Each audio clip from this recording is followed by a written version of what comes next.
All right. Welcome back, everybody, as we continue our 2020 NFL preseason predictions. And today, we're going to start with the East, the AFC East and the NFC East. And let's get started right now with the AFC East preseason picks.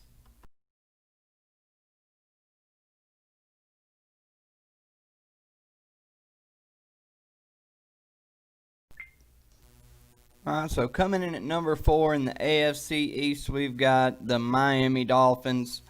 And the Miami Dolphins got their quarterback of the future with Tua Tagovailoa for the 5th pick from Alabama.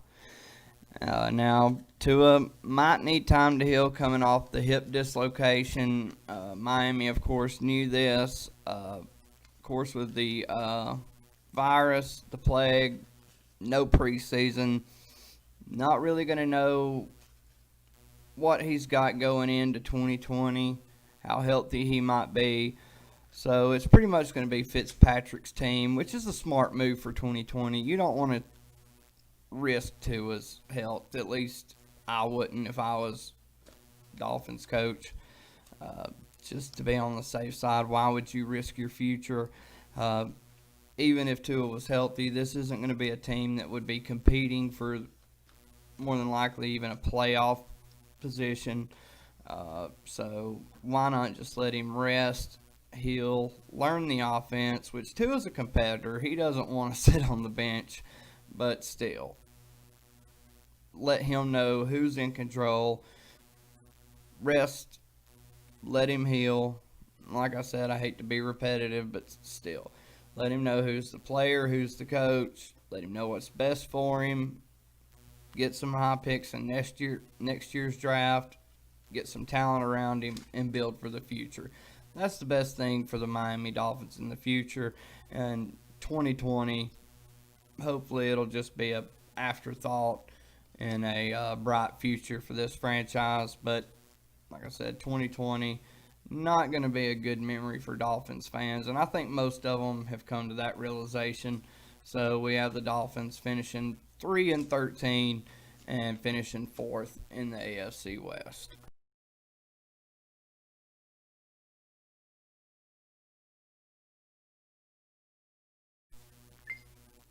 All right, so coming in at number 3, we've got the New England Patriots. As if losing Tom Brady wasn't bad enough, having 8 players sit out due to the virus, 6 of them starters on your defense. Just not good news for Bill Belichick. Signing Cam Newton did soften the blow, but he's got question marks as well. Can Cam stay healthy? Can he get back to that MVP style he was in 2015 when he helped Carolina do a 15-1 record and get them to Super Bowl 50? But even if Cam Newton was at full health, I still don't think he could get this Patriots team over the hump. Just especially with the Bills. To me, the Bills seem like the team to beat. Not to give anything away, kind of dead. Sorry, but yeah, just Brady just exposes losing Brady just exposes too many holes on the Patriots that Brady helped patch over. So this is going to be that long time coming season for fans in Foxborough, and certainly you hate it for them, but they've kind of been living in everybody else's misery for a while. So certainly fans in New York and Buffalo certainly aren't going to show them much pity. So we've got New England finishing 8-8 and 3rd in the AFC East.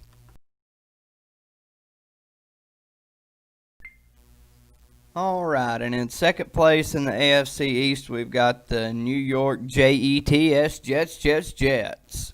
Now, look, the Jets are the biggest beneficiary of the the Patriots having 8 players sit out because obviously I think the Patriots would have finished second had they had their full allotment, especially with assignment of Cam Newton if he was the signing of Cam Newton if he was healthy.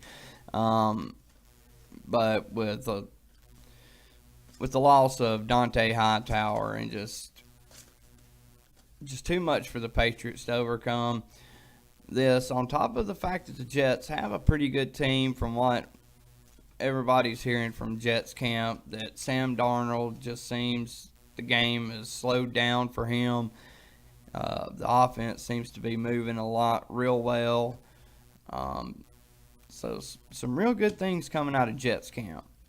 And with the talent they've got, now they have, C.J. Mosley opting to sit out for the year. That's going to hurt their defense a little bit. But the Jets have talent. They have spent money on free agency.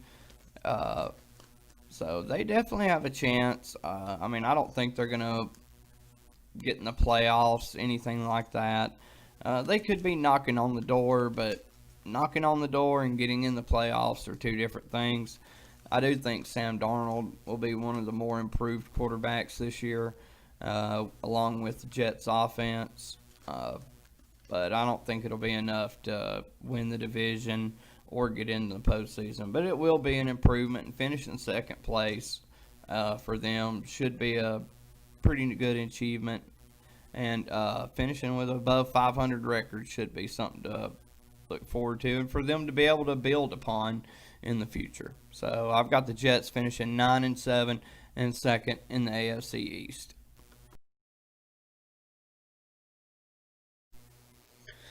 All right, and our pick to win the AFC East, the Buffalo Bills. And with New England out of the way finally, this is the team definitely ripe to do it. They've got a solid defense, tough, hard-nosed running game, but most importantly, Josh Allen. And you'll find out with watching me with my predictions. I take a premium on the quarterback position. To me, that's the most important position in football. If you don't have a solid quarterback, you're not going to win. And while Josh Allen's not going to win MVP awards, he will win the game. He will win the day for the Bills a lot. A lot of the times he'll go in, and I've seen this throughout of his NFL career. The Bills will be a 10, 13-point underdog. Somehow they'll win 17-14, 17-13. And he doesn't put up great numbers, but he puts up better numbers than the opposing quarterback. And it's not by far, and it's usually, Josh will go maybe 17-27 for 207 yards, 2 touchdowns and a pick, and then he'll rush for 70 yards and another touchdown. But it's good enough to win games, and that's what Josh is. He's a winner, and that's why I think this team will win this division, and they'll get in the playoffs because of him. He's a great team leader. He's not selfish. He's not a me player. He's a we player. He'll do whatever it takes to help the Buffalo Bills win. He's a guy that'll dive on 3rd and 7. He'll dive just to get that extra yard. Sometimes to his and his team's detriment. He might miss a game or two diving for that yard, but that's why his teammates love him, because he puts the risk out there, and he'll put it on the line for them. But that's why I have the Buffalo Bills going 11-5 and winning the AFC East and getting to the postseason as division champs. So we'll be right back in a little bit, and we will have our NFC East here shortly. Appreciate it.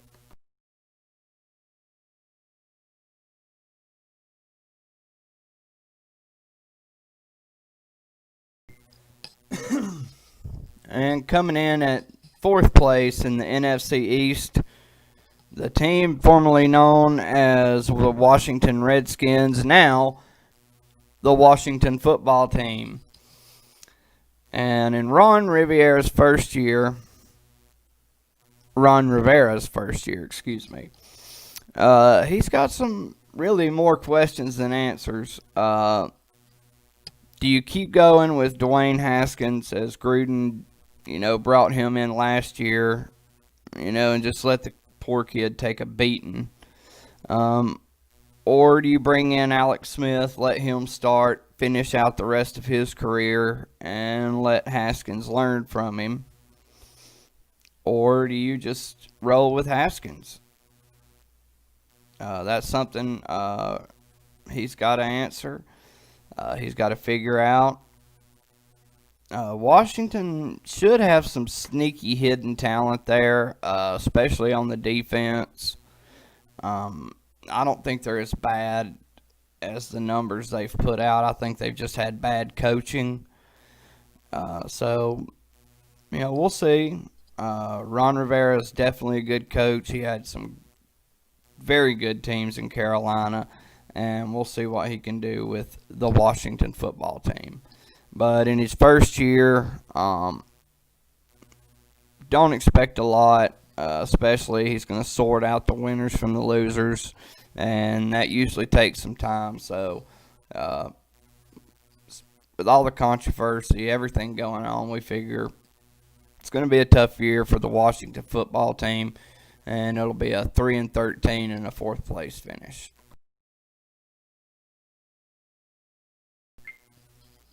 And at third place, we have the New York Football Giants. Well, the Eli Manning era has officially ended in New York, and the Daniel Jones era has begun.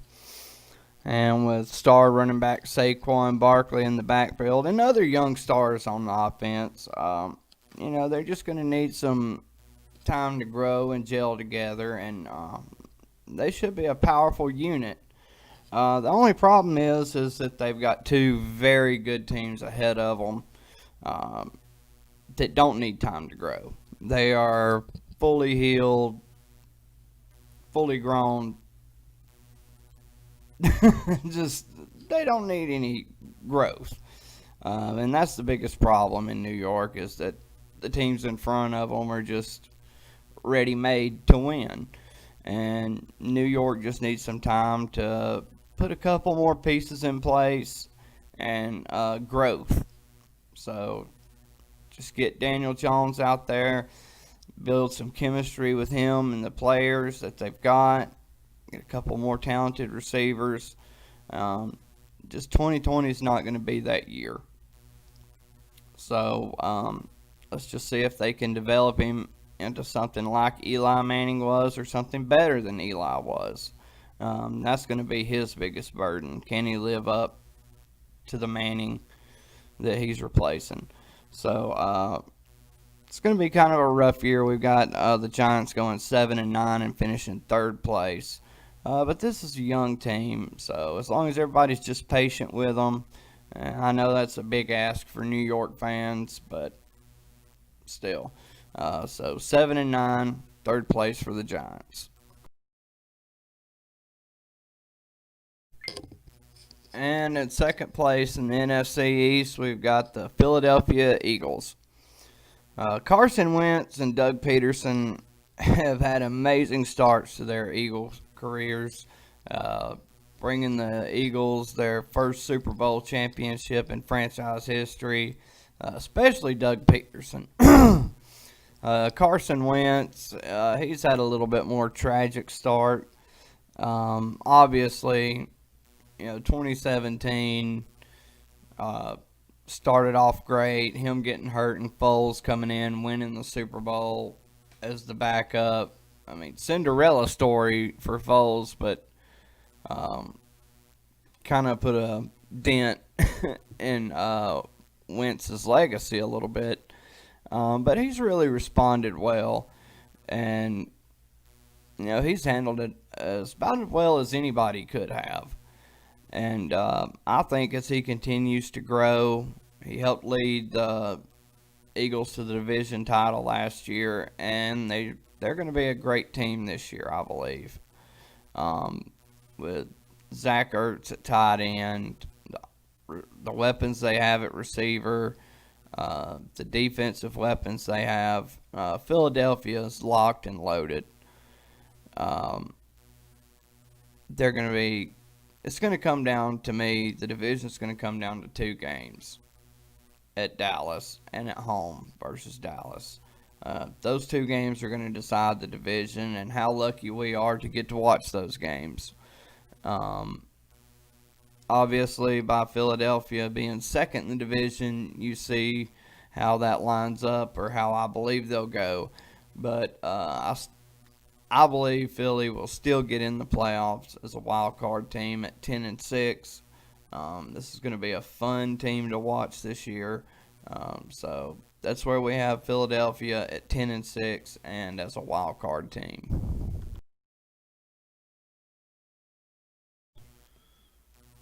All right, and last but not least, our first place pick for the NFC East in 2020, the Dallas Cowboys.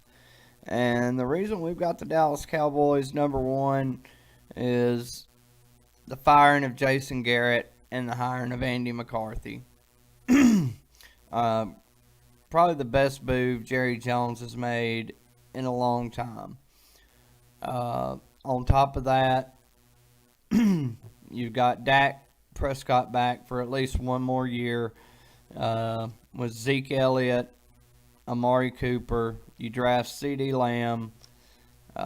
This team is just talented from top to bottom. After last year's just tumultuous season, whatever that was, it wasn't Cowboy standard football. This team should be hungry for success, and I believe they will be. The way they lost to Philadelphia last year at the end of the year, and I believe they'll be coming back for revenge, and I believe they'll take it. I have the Cowboys winning the 2020 NFC East. I don't know why I get so tongue-tied. I have the Cowboys winning the 2020 NFC East and going 13-3. Like I said, they're just going to be too hungry, and I do not see this team folding like they did last year, especially when you've got Zeke Elliott, one of the best running backs in the NFL, if not the best. I think him and Derrick Henry kind of go back and forth for that claim. But either way, this is one of the best teams in the NFL, and I think they're going to be out to prove it. So I appreciate you joining us, and check back with us later. We'll be doing our North AFC, NFC North predictions. And just like to say, God bless you. God bless America. Thank you for joining in, and be blessed.